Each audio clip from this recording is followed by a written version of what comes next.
ಇಂದು ಸಂಜೆ ಡಿಜಿ ಮತ್ತು ಐಜಿಪಿ ಅಲೋಕ್ ಮೋಹನ್ ಸೇವಾ ನಿವೃತ್ತಿಯನ್ನ ಹೊಂದಲಿದ್ದಾರೆ.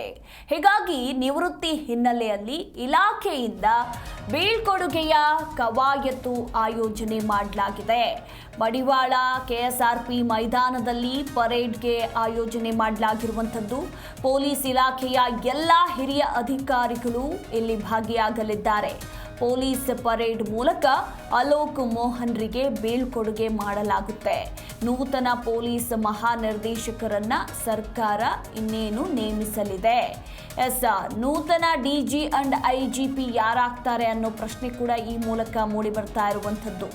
MA ಸಲೀಂ ನೇಮಕಗೊಳ್ಳುವ ಸಾಧ್ಯತೆ ಇದೆ ಅಂತ ಕೂಡ ಹೇಳಲಾಗ್ತಾ ಇದೆ.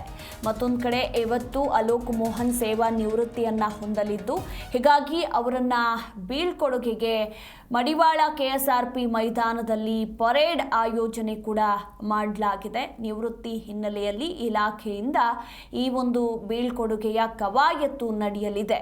ಇನ್ನು ಪೊಲೀಸ್ ಇಲಾಖೆಯ ಎಲ್ಲ ಹಿರಿಯ ಅಧಿಕಾರಿಗಳು ಕೂಡ ಭಾಗಿಯಾಗಲಿದ್ದಾರೆ. ಪೊಲೀಸ್ ಪರೇಡ್ ಮೂಲಕ ಅಲೋಕ್ ಮೋಹನ್ರಿಗೆ ಬೀಳ್ಕೊಡುಗೆಯನ್ನ ಕೊಡಲಾಗುತ್ತೆ. ಹಾಗಿದ್ರೆ ನೆಕ್ಸ್ಟ್ ನೂತನ DG and IGP ಯಾರಾಗ್ತಾರೆ?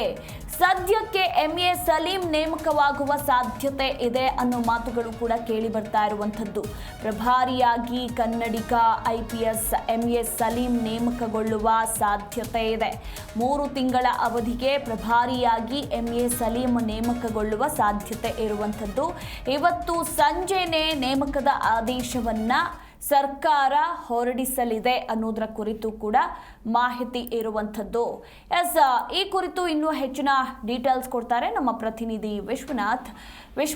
Into DG and IGP Alok Mohan ಸೇವಾ ನಿವೃತ್ತಿಯನ್ನ ಹೊಂದಲಿದ್ದು, ಇಲಾಖೆಯಿಂದ ಅವರಿಗೆ ಬೀಳ್ಕೊಡುಗೆ ಕೊಡೋದಕ್ಕೆ ಮಡಿವಾಳ ಕೆಎಸ್ಆರ್ಪಿ ಮೈದಾನದಲ್ಲಿ ಪರೇಡ್ ಅನ್ನ ಕೂಡ ಆಯೋಜನೆ ಮಾಡಲಾಗಿದೆ. ಈ ಒಂದು ಪರೇಡ್ನಲ್ಲಿ ಯಾರೆಲ್ಲ ಭಾಗಿಯಾಗಲಿದ್ದಾರೆ, ಹಾಗೆ ನೂತನ ಡಿಜಿ ಅಂಡ್ ಐಜಿಪಿ ಯಾರಾಗಲಿದ್ದಾರೆ ಅನ್ನೋ ಪ್ರಶ್ನೆಗೆ MA ಸಲೀಂ ನೇಮಕಗೊಳ್ಳುವ ಸಾಧ್ಯತೆ ಇದೆ ಅಂತ ಹೇಳಲಾಗ್ತಾ ಇರುವಂಥದ್ದು. ಓವರ್ ಡೀಟೇಲ್ಸ್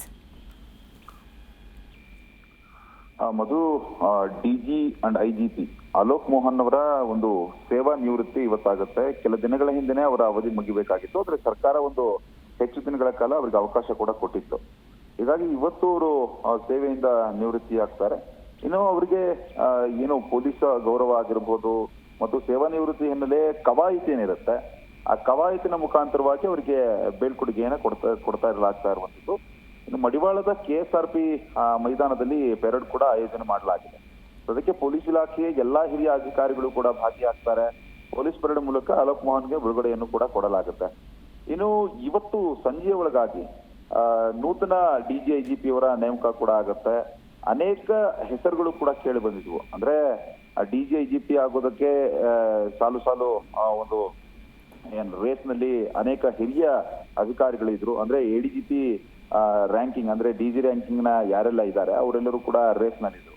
ಆದ್ರೆ ಈಗ MA ಸಲೀಂ ಅಂದ್ರೆ ಟ್ರಾಫಿಕ್ ಜಾಯಿಂಟ್ ಕಮಿಷನರ್ ಆಗಿ ಕೆಲಸ ಮಾಡಿದಂತಹ ಸ್ಪೆಷಲ್ ಕಮಿಷನರ್ ಆಗಿ ಕೆಲಸ ಮಾಡಿದಂತಹ MA ಸಲೀಂ ಅವರೇನಿದ್ದಾರೆ ಅವರ ನೇಮಕವಾಗುವಂತಹ ಸಾಧ್ಯತೆ ಕೂಡ ಇದೆ ಅಂತ ಹೇಳಲಾಗ್ತಾ ಇದೆ. ಆದ್ರೆ ಅದು ಅಧಿಕೃತವಾಗಿ ಇವತ್ತು ಸಂಜೆನೆ ಕನ್ಫರ್ಮ್ ಆಗ್ಬೇಕಾಗಿರುವಂತದ್ದು. ಹೀಗಾಗಿ ಪ್ರಭಾರಿಯಾಗಿ ಅಂದ್ರೆ ಇನ್ಚಾರ್ಜ್ ಆಗಿ ಸಲೀಂ ಅವರು ನೇಮಕವಾಗುವಂತಹ ಸಾಧ್ಯತೆ ಕೂಡ ಇದೆ. 3 ತಿಂಗಳ ಅವಧಿಗೆ ಅವರು ಪ್ರಭಾರಿಯಾಗಿ ನೇಮಕವಾಗುವಂತಹ ಸಾಧ್ಯತೆ ಕೂಡ ಇರುವಂತದ್ದು. ಇವತ್ತು ಸಂಜೆ ವೇಳೆಗೆ ಇದು ಪ್ರಕಟ ಕೂಡ ಆಗುತ್ತೆ. ಇನ್ನು ಮತ್ತೊಂದು ಕಡೆ ಇದೇ ಮೊದಲ ಬಾರಿಗೆ DG IGP ಹೆಸರಲ್ಲಿ ಪದಕ ಪ್ರಕಟವನ್ನು ಕೂಡ ಮಾಡಲಾಗಿರುವಂತದ್ದು. IPS ಅಧಿಕಾರಿಗಳು, ACP ಮತ್ತು DYSP, ಇನ್ಸ್ಪೆಕ್ಟರ್, PSI ಸೇರಿ ಹಲವರಿಗೆ ಪದಕವನ್ನು ಕೂಡ ಕೊಡಲಾಗುತ್ತೆ. 200 ಪೊಲೀಸ್ ಅಧಿಕಾರಿ ಸಿಬ್ಬಂದಿಗೆ ಪದಕವನ್ನು ಕೂಡ ಪ್ರಕಟ ಆಗಿದೆ. ಇನ್ನು ಅತ್ಯುತ್ತಮ ತನಿಖೆ, ಪ್ರಶಂಸನೀಯ ಕೆಲಸ ನಿರ್ವಹಿಸಿದ ಅಧಿಕಾರಿ ಸಿಬ್ಬಂದಿಗೆ ಪದಕ ಪ್ರದಾನ ಮಾಡಲಾಗ್ತಾ ಇರುವಂತದ್ದು. ಇನ್ನು ಬೀಳ್ಕೊಡುಗೆ ಪರೇಡ್ ಕಾರ್ಯಕ್ರಮದಲ್ಲಿ ಪದಕ ಪ್ರದಾನವನ್ನು ಕೂಡ ಅಲೋಕ್ ಮೋಹನ್ ಮಾಡ್ತಾರೆ. ಇವತ್ತು ಏನು ಕಾರ್ಯಕ್ರಮ ಏನು ನಡೀತಾ ಇದೆ ಅದು ಅಲೋಕ್ ಮೋಹನ್ ಅವರ ಈ ಒಂದು ಪೊಲೀಸ್ ಇಲಾಖೆಯಲ್ಲಿ ವೇದಿಕೆಯ ಕಾರ್ಯಕ್ರಮ ಏನಿದೆ ಅದು ಕೊನೆಯ ಕಾರ್ಯಕ್ರಮ ಕೂಡ ಆಗುತ್ತೆ ಪೊಲೀಸ್ ಅಧಿಕಾರಿಯಾಗಿ. ಹೀಗಾಗಿ ಅವರ ಸಂಬಂಧಿಕರಾಗಿರ್ಬಹುದು ಮತ್ತು ಹಿರಿಯ ಪೊಲೀಸ್ ಅಧಿಕಾರಿಗಳಾಗಿರ್ಬೋದು, ಅವರ ಆಪ್ತರಾಗಿರ್ಬೋದು, ಅವರ ಕುಟುಂಬ ಆಗಿರ್ಬೋದು, ಈ ಸಂದರ್ಭದಲ್ಲಿ ಇರುವಂತಹ ಸಾಧ್ಯತೆ ಕೂಡ ಇರುವಂತದ್ದು. ಒಟ್ಟಾರೆಯಾಗಿ ಸುದೀರ್ಘ ಸೇವೆಯನ್ನ ಸಲ್ಲಿಸಿರುವಂತಹ DG IGP ಅಲೋಕ್ ಮೋಹನ್ ಅವರು ಇವತ್ತು ಸೇವೆಯಿಂದ ನಿವೃತ್ತರಾಗ್ತಾ ಇರುವಂತದ್ದು. ಸಂಜೆ ಒಳಗಾಗಿ ಹೊಸ DG IGP ಕೂಡ ನೇಮಕವಾಗ್ತಾರೆ.